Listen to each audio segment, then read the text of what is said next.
Dear students, आज हमारी हम 10th क्लास स्टार्ट करने जा रहे हैं।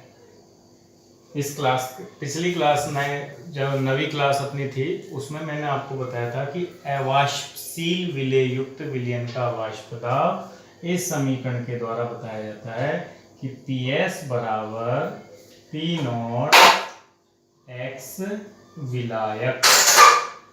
इसका मतलब है कि विलयन का वाष्प दाब विलायक की मोल भिन्न के सीधे समानुपाती होता है, जिसे हम इस फॉर्मूले से बताते हैं। ये इंपॉर्टेंट समीकरण थी जिससे भी क्वेश्चन सॉल्व होंगे। क्लियर? अब मैं आपको आगे इसी को वैकल्पिक तौर पर, यानी बोला जाता है राउल्ट के कथन का वैकल्पिक रूप, तो राउल्ट के कथन का वैकल्पिक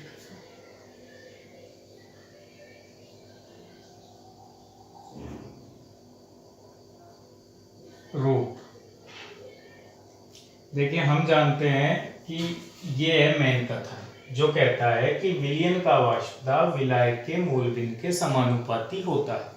अब इसको हम दूसरे रूप में कैसे बोले, तो उसके लिए आप जानते हो, वी नो दैट, हम जानते हैं कि क्या जानते हैं हम लोग कि विलेय की मोल भिन्न,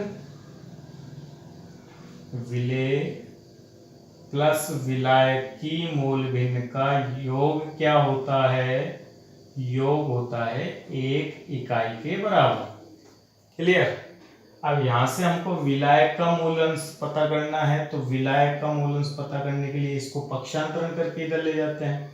तो x विलायक बराबर मैं क्या लिख सकता हूं? तो x विलायक बराबर लिखा जा सकता है 1 माइनस x विलेय। ओके, ये लिखा जा सकता है। तो इसको अब मैं इस जगह पे पुट कर लेता हूं, तो क्या अब क्या लिखा जा सकता है? PS बराबर P नॉट 1 माइनस x विलेय। मैंने ये वैल्यू कहां से लिख दी? ये विलायक की वैल्यू इस जगह पे पुट कर दी। ओके, अब यहां से हम ये भी लिख सकते हैं, इसको अगर खोले ब्रैकेट को, तो PS बराबर P नॉट x, और ये विलेय। मैंने इसको ब्रैकेट को खोल लिया। ठीक है, अब आप जानते हो कि इस वैल्यू को मैं इधर ले जाता हूं, इस वैल्यू को इधर ले जाता हूं पक्षांतरण करके, तो मैं P नॉट x विलेय को इधर ले आया। ठीक है, और इसको P नॉट माइनस PS को इधर ले गए। ठीक है, तो अब ये क्या है? ये था जब विलयन शुद्ध था, तो शुद्ध विलायक का वाष्प दाब। और ये क्या है? जब उसमें हमने ठोस अवाष्पशील विलेय घोल दिया है, तो PS है विलयन का वाष्प दाब। तो ये हो गई विलायक के वाष्प दाब और विलयन के विलायक के वाष्प दाब में से अगर विलयन का वाष्प दाब घटा दिया जाए, तो यानी विलायक के वाष्प दाब में होने वाली कमी, या इसको हम बोल सकते हैं वाष्प दाब में अवनमन। ठीक है, तो और ये P नॉट है ही, तो यहां से मैं यूं लिख सकता हूं कि इधर लिख देते हैं P, या एक फॉर्मूला और है, ये वाष्प दाब में कमी थी, P नॉट माइनस PS, ये तो वाष्प दाब में कमी थी, और इसमें इस P नॉट का भाग लगा देता हूं, तो ये किसके बराबर हो गया? ये हो गया x विलेय के बराबर हो गया। ठीक है, तो हम यहाँ से बोलेंगे ये अगर वाष्प, जैसे मान लो एक बुक है जिसकी कीमत 100 रुपये है, फिर उसके बाद आपने उसे 80 रुपये में किसी दूसरे को सेल कर दिया है। ठीक है, तो वो कमी, और फिर अपन परसेंटेज निकालते हैं, तो कैसे निकालते हैं कि बुक 100 रुपये की थी, 80 रुपये में बेची, तो 20 रुपये की हानि हुई, और ये 20 रुपये की हानि किस में से हुई? 100 में से। तो 20/100 अगर कर दिया जाए तो ये हो जाएगी प्रतिशत हानि। ठीक है, ऐसे ही ये है उसका मेन वाष्प दाब विलायक का, ये है विलयन का वाष्प दाब। तो और ये पढ़ेंगे हम इसको वाष्प दाब में कमी। लेकिन जब प्रारंभ कहाँ से कमी हुई, पी नॉट से, तो इसे हम पढ़ेंगे वाष्प दाब में आपेक्षिक कमी। किसके बराबर है? विलेय के मोल अंश के बराबर है। यानी अब हम इसे यूं कह सकते हैं, वैकल्पिक कथन को शब्दों में ये बताया जा सकता है कि वाष्प दाब में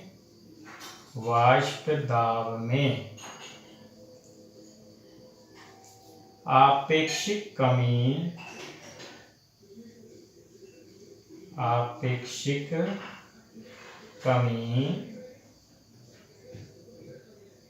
विलेय के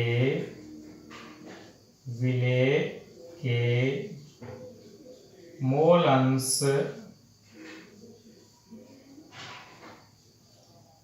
अंश के बराबर होती है। ये एक सेंटेंस के तौर पर, यानी अब दो तरह से सेंटेंस को बोला जा सकता है। अगर आपसे देखो, दो बात हो गई कि विलयन दो तरह से बनता है, यानी विलयन का जो वाष्प दाब है वो दो तरह से बताया जाता है। एक तो वाष्पशील विलेय युक्त विलयन का वाष्प दाब, जिसके लिए मैंने एक समीकरण आपको दी थी, और वो समीकरण थी PS बराबर P1 naught P2 naught x विलेय प्लस P2 नॉट, ये समीकरण दी थी। ये समीकरण कब यूज लेनी है? जब विलयन के दोनों ही घटक वाष्पशील हो। ठीक है, अगर विलयन में से एक घटक, और इसके लिए राउल्ट का स्टेटमेंट ये था कि वाष्पशील विलेय युक्त विलयन का वाष्प दाब, विलयन के वाष्प दाब में प्रत्येक घटक के कारण उत्पन्न होने वाला वाष्प दाब उस घटक के मोल अंश के समानुपाती होता है, और कुल वाष्प दाब दोनों घटकों के कारण इस समीकरण के द्वारा बताया जाता है। अब हमारा दूसरा था, अगर विलयन में से एक घटक अवाष्पशील हो, तब हम कहते हैं कि उस विलयन का वाष्प दाब केवल विलायक जो कि वाष्पशील है के मोल अंश के ही समानुपाती होता है, उसी के कारण उत्पन्न होता है। लेकिन उसको हम विलायक की फॉर्म में ना बोले तो फिर राउल्ट ने दिया था वैकल्पिक कथन, और उसने कहा कि अब उस विलयन के वाष्प दाब में होने वाली जो कमी है वो विलेय के मोल अंश के समानुपाती होती है। मतलब ये है कि अब उसमें अवाष्पशील विलेय का मोल अंश आप बढ़ाते जाओगे तो उस विलयन के वाष्प दाब में आपेक्षिक कमी भी बढ़ती जाएगी। इस पर एक बात जरूर सुन लेना कि इस पर एक क्वेश्चन बना था बोर्ड में, वो क्या था वो ही मैं बता देता हूँ। वो इस स्टेटमेंट से सॉल्व हो जाएगा।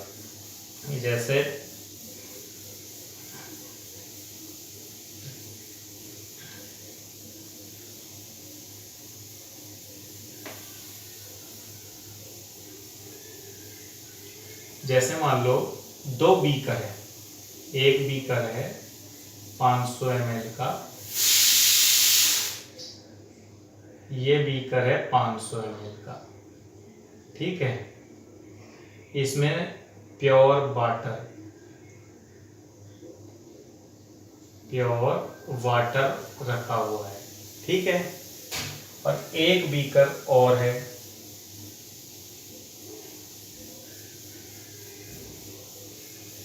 $500 ml का ही है, सेम क्वांटिटी का है, लेकिन इसमें भरा हुआ है 1 मोलर सुक्रोज का विलयन या नमक का विलयन।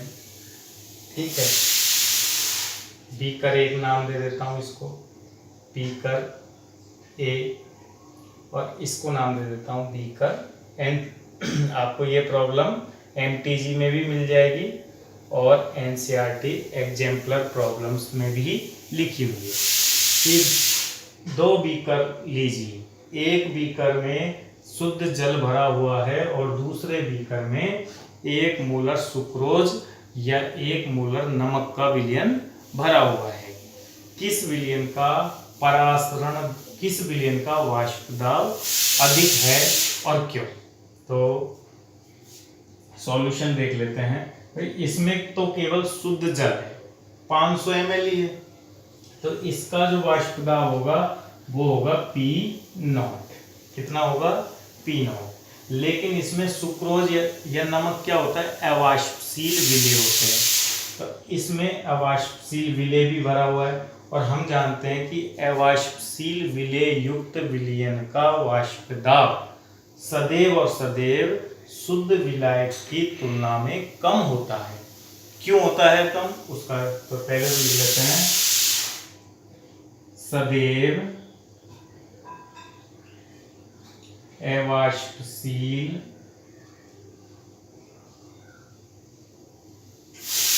विलेय युक्त विलयन का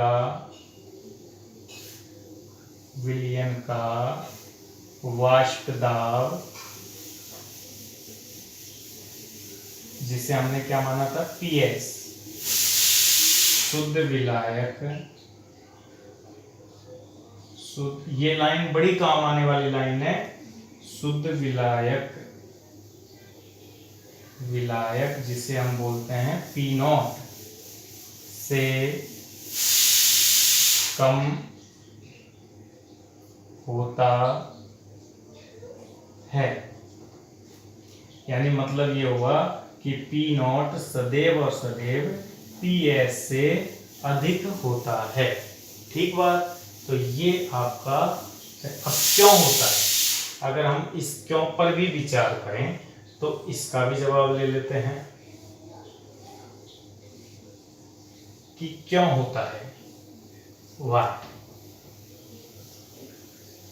ठीक है, तो इस वाय का जवाब ये है कि भाई एक बीकर होगा, ये एक बीकर हो गया।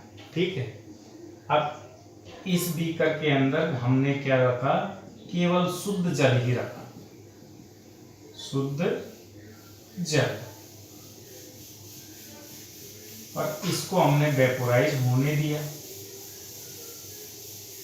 इसमें वाष्पीयणु, ये जल वाष्पीयणु में विलायक है, जल की वाष्प है। ठीक है, अब ये जल की वाष्प है, ये इसके ऊपर जो दाब लगा रहा है, यानी इसी जल का वाष्पीकरण हुआ, और वाष्पीकरण के कारण वाष्प के अणुओं ने द्रव की सतह पर जो दाब लगाया उसे हमने माना है P0। क्या माना है? P0। तो ये तो इसकी बात हुई। अब हम इसकी बात कर लेते हैं कि भाई क्यों इसका कम क्यों है, तो उसके लिए आ जाते हैं।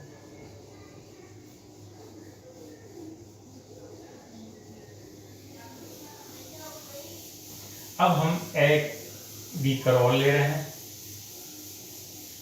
जो है 1 मोलर सुक्रोज का।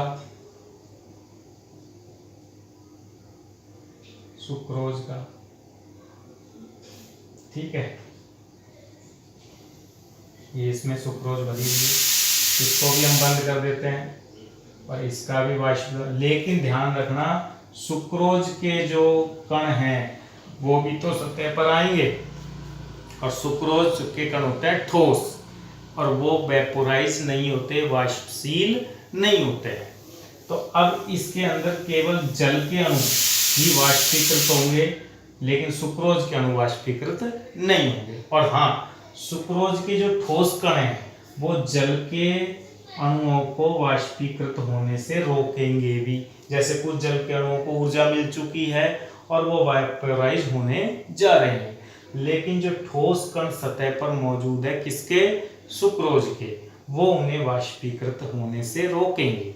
इस वजह से इसके अंदर वाष्प तुलनात्मक रूप से कम बनेंगे, जल का वाष्पीकरण कम होगा, और जल का वाष्पीकरण कम होगा तो जल इस सतह पर जो दाब लगेगा वो भी कम लगेगा, और उसे हमने नाम दिया था PS।